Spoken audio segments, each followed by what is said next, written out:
Hello,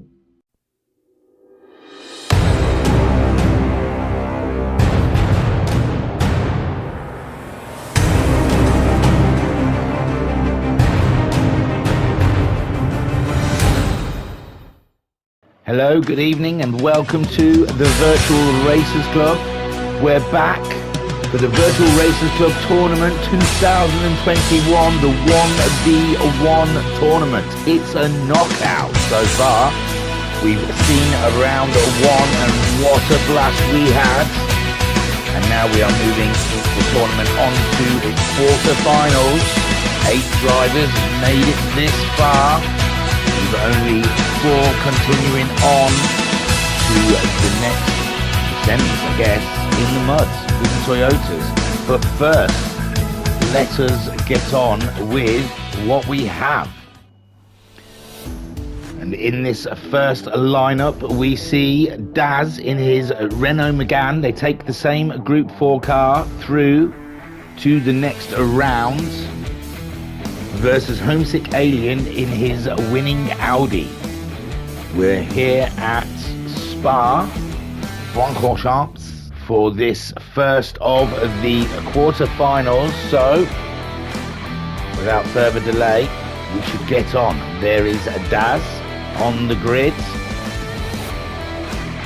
Car 51, the Renault Megane. Homesick Alien in the Audi TT, car 77. And that is the view they've got of Le Saux. So without further ado, let's get it on, as Marvin Gaye once said. So we're looking at Daz. I don't know if there's a better view. Oh, that's better, isn't it? And there go. There go already. No delay. And Daz with that early lead, edging ahead in his Megane, taking Le Saux. And Homesick Alien taking a tighter line through there to try and get as close as he can as they head up to Eau Rouge and Radion.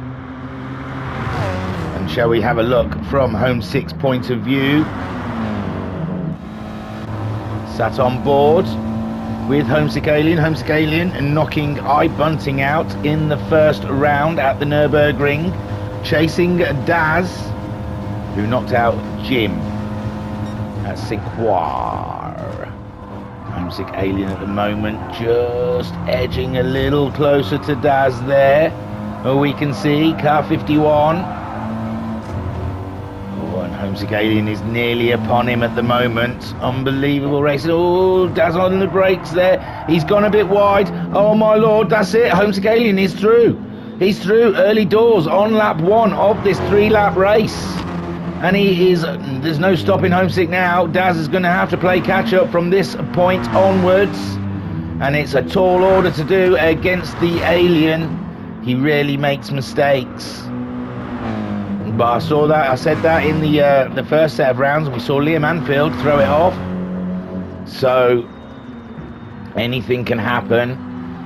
They're just over halfway through the lap now. And Daz having to put in extra work to try and get that Megane back up with the Audi. He'll be hoping Homesick Alien runs wide somewhere along the way as Homesick hits Blanchimont.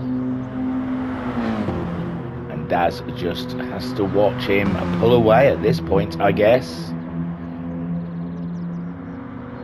And this one looks like Homesick Alien has already got his towel on the semi-finals bench. He's already bought his Toyota. And he's testing out the mud. So he makes his way through the chicane.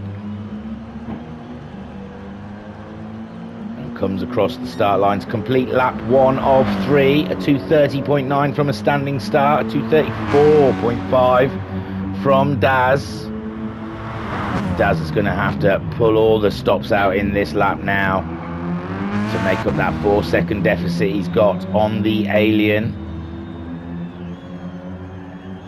Can he see him? Let's get on board with him. You can see just up ahead as Homesick Alien enters the Rouge, then leaves a Radion. Oh, that McGann looking very bouncy indeed as he goes up the hill here at Belgium Spa. You can see he's still got sights on the Alien though, so anything can happen. He's getting, well, everyone gets purples on a second lap. He's driving beautifully at the moment, Daz. Apart from that running wide, he's not put a foot wrong so far. Looks like the car doesn't want to turn in as much as he'd like it. He had full lock on in that turn. I think this is the corner where he ran wide. He's done a beautiful job this time around, and it does look to me like he's starting to pull the Alien in. But you never know. Homesick maybe just keeping that car in front, keeping everything steady Eddie, just so he doesn't make any mistakes, because at the moment it's all down to Daz to do the pushing, not Homesick Alien. Daz in that McGann. I've got to say the McGann does look pretty though. The liveries for this tournament have been unbelievable, and I can't wait to see what the Toyotas look like in the next round. Homesick Alien just coming around now onto Blanchiment, the final straightish at Spa.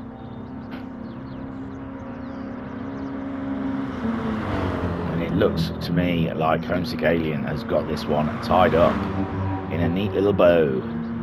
But Daz is still pushing. He's pushing with everything he's got in that McGann, giving it big wellies into the chicane.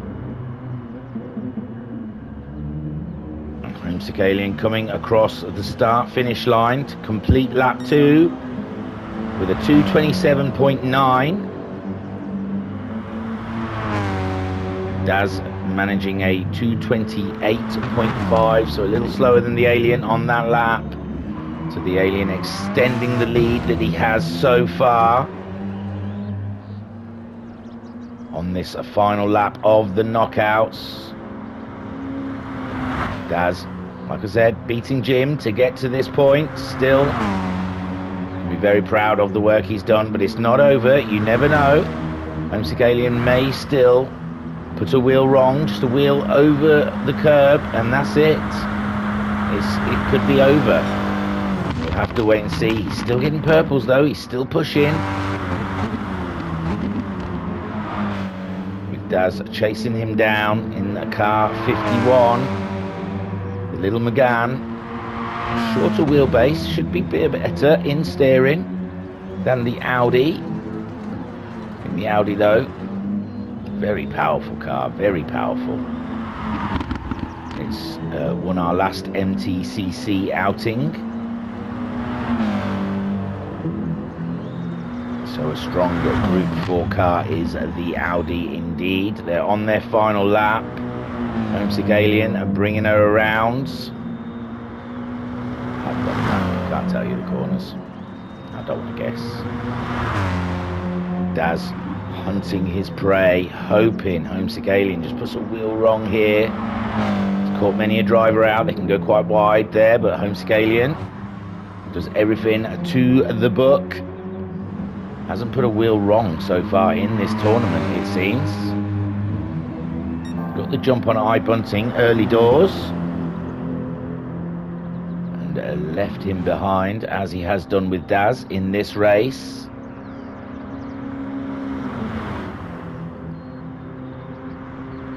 Daz will have to dust himself off and wait for the next year's tournament, 2022. Looking forward to it already. This one's not even over yet. And here comes Homesick Alien to cross the line to go through to the semi-finals. So Homesick's got himself a lovely semi there and another fastest lap. And we'll pause it before Daz gets to the line. Oh, he had a purple. We won't see. Oh, so Homesick Alien goes through to the semi-finals, into the mud with the Toyota. We yet not know who he's going to face. It could be one of two, if I just quickly check. So Homesick Alien will face either Gazman or Racer Brown. We'll find out in a minute. So here we are on race 2 of our quarterfinals, sorry. I'm jumping ahead of myself. I can't wait, see? And we have the pairing of Gazman, car 89, in his Aston Martin versus Racer Brown in his Jaguar.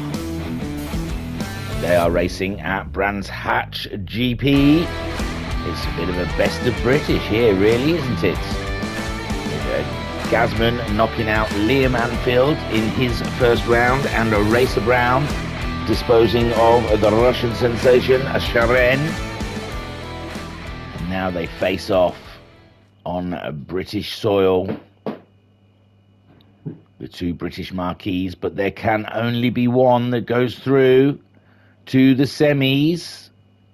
And which one will it be? I mean, before this even started, I must say I had a Racer Brown, Matt Psycho kind of edging towards. So Racer Brown is one of my tips for the final, and we will see. But Gazman will be doing all he can to stop him. So let's get on with the race without further delay. Oh, that's not a good shot. That's a good shot. So we've got Daz at the front, Racer Brown, not Daz, Gazman at the front, and Racer Brown just behind him here at Brands Hatch Grand Prix circuit, and they're both off. And it looks like a great start from the Jaguar. And Racer Brown early doors up around the outside of Paddock Hill Bend. Can he make it stick? Wow, what a move from Racer Brown. He's already in the lead. And there he goes in his Jaguar. Gazman trying to stick to the back of that Jag in his Aston Martin. We'll have a look what he sees. Oh, he's on the curbs. Into Surtees, I believe that corner is, but I'm not going to, like I said, I haven't got the maps. Can't go making up these corners. And he's chasing down Racer Brown, but Racer Brown really does have a heavy right foot. He just disappears. Look at him go. And it looks like that Aston Martin just doesn't want to get into the corners very cleanly. Car 89. Not dropping too far behind. Racer Brown seems to have it all in control at the moment, though, as we're on board with him. The Jaguar looking like it's handling the corners a little bit better. You can see in our rear view mirror Gazman just there in the distance as they come round to complete lap 1. A little bit of slide on the Jag there going into the final corner. So it's not a done deal for car 86. It's like, oh, he's left him behind quite a bit though, hasn't he? Racer Brown doing a 134.582 that first lap around. Gazman managing a 138.8. And oh no! Gazman spun it. Oh no! So Racer Brown now, he's just can bring it home with a canter. He can just take it steady and bring that baby home. Gazman losing it through Paddock Hill Bend, which we all have. It happens to all of us. And he's got his Aston Martin back on the road. He's heading along the way. He's just driving for, I don't know what for really, for fastest laps, possibly. Just to see who can be the fastest around here. But at the moment, Racer Brown just absolutely trouncing it. Racer Brown, he doesn't need to go fast. So Gazman could come out of this with a nice purple lap. If he pushes a little. But that Aston Martin does look a bit of a handful in the corners. Here comes a Racer Brown now around that final corner. He's got it all in control. He's not even using all of the track. Across the line with a 128.3. Obviously Gazman can't do that lap time this lap because he had a bit of a spin in Paddock Hill, and And Racer Brown gets through. Quite nice. Up to Druids. Beautiful car control there from Racer Brown. And Gazman, he's only just getting to the final corner. That's how much time he lost in that spin. Crossing the line, obviously. It's a bad lap for Racer Brown, Gazman. With his spin, but this is the one. Oh, he's out wide again. That Aston Martin just does not like Paddock Hill Bend. And what did we miss? Did Racer Brown have a bit of an off? I don't usually do replays in this. Yes, it looks like Racer Brown is pushing. Excuse me. Bit of gravel in the exhaust pipe. Yes, just wheel off. Oh, that's got to be even more painful for Gazman. Adding salt to the wound and then rubbing it in a little bit from Racer Brown. Racer Brown making that small mistake. So that fastest lap will be the fastest lap. The fastest lap has no bearings. It's just for their own egos, really. And Racer Brown bringing her around the fast section of the track. The corners are very scary, very fast. Jag all the way to the semi-finals. He's not bringing his Jag into the semi-finals. His Jag is getting into the semi-finals. They'll drop these cars after this round to move into the Toyota. Brand spanking shiny new Toyota 2 GT Sports. And Racer Brown crossing the line to put book his place against Homesick Alien, I believe, in the semi-finals. Gazman, and I'm saying Racer Brown going through to the finals, but facing Homesick Alien in the mud. Homesick Alien is rather good on the brown sloppy stuff. Oh, let me just get him round there. So there you go, a race 2 of the quarters, and now we see one lineup for the semis: Homesick Alien versus Racer Brown, and that is going to be a humdinger. Huge congratulations to Racer Brown in his Jaguar. And commiserations to Gazman. Paddock Hill Bend was not your friend today, my friend. And then, so, that's 2 down, 2 to go. We will see who will be winning race 3.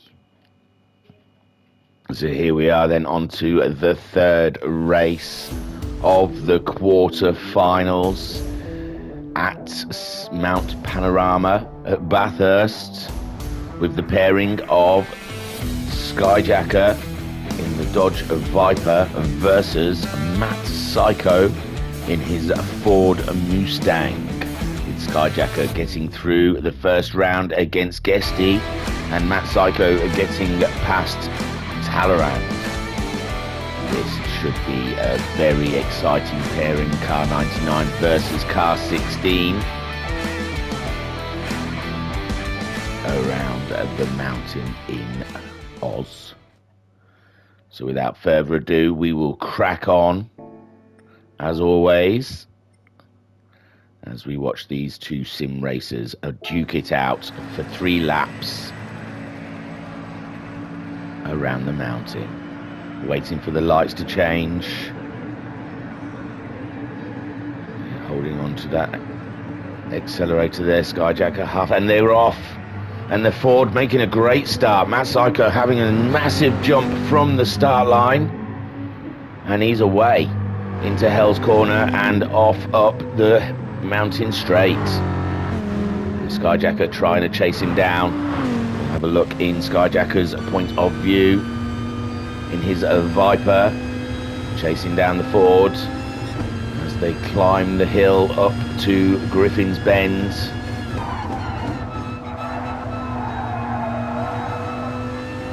There you see Skyjacker trying to edge closer to the Ford, slightly there a bit. Matt Psycho heavy onto the brakes now. Skyjacker makes his way through the corners, still climbing. You get a nosebleed to get to the top of this. as they head on through. Still on this first lap of 3, and there's nothing in it between the two of them.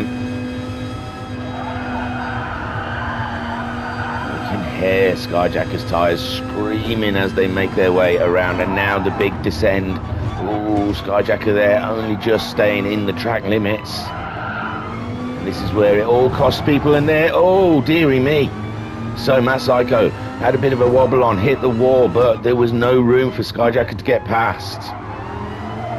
And Skyjacker still sitting behind Matt Psycho as they make their way around. And at the moment, Matt Psycho sitting in that first place, as Skyjacker trying to grab a toe down the long straight as they head towards the chase. Skyjacker is virtually there. Oh, he's having a look one way and having a look the other, but there just isn't room. It's a very tight circuit. Excuse me. Skyjacker on it at the moment. He's having another look to see. He's going for the outside of Murray's corner, but there's nothing going there as they hit the start straight for the first time to complete lap 1 onto lap 2. And Skyjacker all over the back of Matt Psycho at the moment. Matt Psycho having to be defensive, and Skyjacker giving it big beans at the moment, trying to get through, still in the toe of that Ford Mustang. There just isn't any really great overtaking opportunities. He's going for that outside again as Psycho keeps the inside line to himself. And oh, there's a little opening there. Can the Skyjacker? No. I wondered if Skyjacker could get through that opening then. But there just isn't enough room here at Bathurst for these meaty machines. And they're back up, going through the hill again. And it's very close. Skyjacker no more than 10th behind Matt Psycho. One feels that the Dodge has got it on the Ford here, just doesn't have the room to get through. Now Matt Psycho pulling out a little bit of space for himself from Skyjacker. Oh, Skyjacker's got the back end of the Dodge sitting out at the moment. And that's helped Matt Psycho pull out a little bit of a lead. There you go. And now Matt Psycho's got a nice gap to play around in as they come through the Forest Elbow. And Skyjacker's got it all to do from there, with Matt Psycho seeming to be able to just run away from the Dodge now. And Skyjacker left in his wake. Don't even know if he can get a toe from that far back. And on lap 2, it looks like Matt Psycho has got the job done to book his place in the semi-finals. We'll just have to wait and see as they go through Murray's corner to end lap 2 and start the final lap. And has Skyjacker got anything in his trunk to come back with? Has he got a box of tricks? Matt Psycho doing a 2:12.7 that lap around, with Skyjacker at 2:13.5. So you can see the time that Skyjacker lost with that little slide. The back end stepping out on the Dodge for him. Matt Psycho leading the way on this final lap to take his Ford. Well, they're not taking the Ford Mustang. He won't be taking that into the semi-finals, as using a brand new car.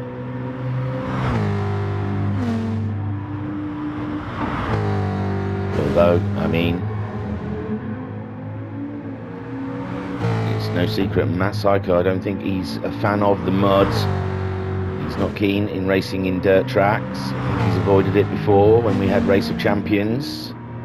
I think he was quite vocal about not wanting to race on dirt. So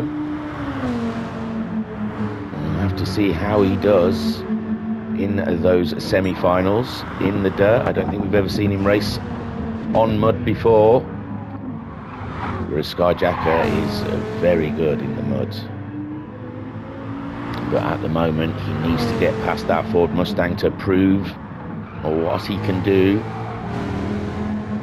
just doesn't look like he's going to be able to do it. It just looks like this one is a Matt Psycho's. As he heads down the long straight for the final time towards the chase. And he's nearly 9/10 up on his fastest lap time. And all Skyjacker can do is watch from afar at Matt Psycho flying around through the chase, coming down to Murray's Corner to grab the win and to head on through to the semi-finals. Well done, Mr. Psycho. Fantastic stuff. I will pause it there as he just about crosses the line. Doom. So, Matt Psycho through, booking his place into the semis. And a Skyjacker left to wonder, what if there was just that space, if his Dodge Viper could get off the line a little quicker than the Ford Mustang. We will never know. And we will see Matt Psycho heading into the semi-finals. Well done, Mr. Psycho. And unfortunate for Skyjacker. Done a great job so far in this tournament. But this is where it all ends for him. So we're going on to the final race of the quarterfinals next. And here we are then. The last of the quarters. The last two to face off before we go on to the semis. We have Pat, who managed to knock out Rido in the Mitsubishis on the grid here against Koikarp, who managed to knock out Salva Ruben in his Subaru. And it's Subaru. And it's that age-old battle, the Subaru versus the Mitsubishi. They always seem to find each other. We're at Kyoto Yamagawa for this 1v1 battle between these two. Who will get to the semi-finals? Let's find out. Looking at Pat there, the lead car on the grid, and it's a go. And oh, it looks like the Subaru's had a flying start by Koikarp there. Koikarp absolutely blistering off the line, and he's flying as they go through the first long right corner, very fast corner, and they've taken two separate lines there. Koikarp taking it tight with Pat taking a wide line, and it looks like Koikarp is absolutely flying out there at the moment on this lap one of the 3-lap showdown. And let's have a look in Pat's car at Koikarp in the front here as they go around that long punishing left-hander. Really does look like Koikarp's got this one all in control. His car control looks absolutely bob on. Remember, Pat on a controller, which, I mean, I think GT Sport, it's quite even. I think controller drivers can get just as much out of the car as wheel drivers, sim wheel drivers, but I can't. I can't drive him for bobbins with a controller, but Pat does a very good job on the controller, and he's staying up along with Koikarp at the moment. But Koikarp, oh, and Pat's had a big off now. That's going to cost him. He's had a bit of a wide on, and Koikarp just pulling away to secure his place in the semi-finals before the end of lap one here for these two, just showing down. Commentator's nightmare, two cars miles apart on not much else to talk about. So Koikarp flying around. He managed to do a 1:46.9 on a standing start. Pat managing a 1:48.7 on a standing part. I take that back, it's not a commentator's nightmare. I suppose the worst nightmare would be a 1v1 with only one car, if the other one didn't want to turn up. But Koikarp flying around on lap 2 at the moment. And Pat just chasing him down, hoping Coy makes a bit of a mistake, but it's not looking like Coy's interested in that at the moment. Taking his Subaru to its very edge of what it can do around here at Yamagawa. Yamagawa Daniel-san. Wax on, wax off for Koi Cup as he flies around.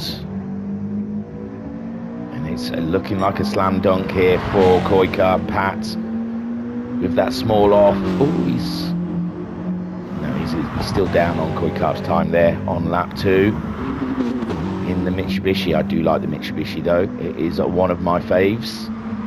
Just find it handles quite sweetly in the corners. It does what you ask it to do. When it turns in, it turns in.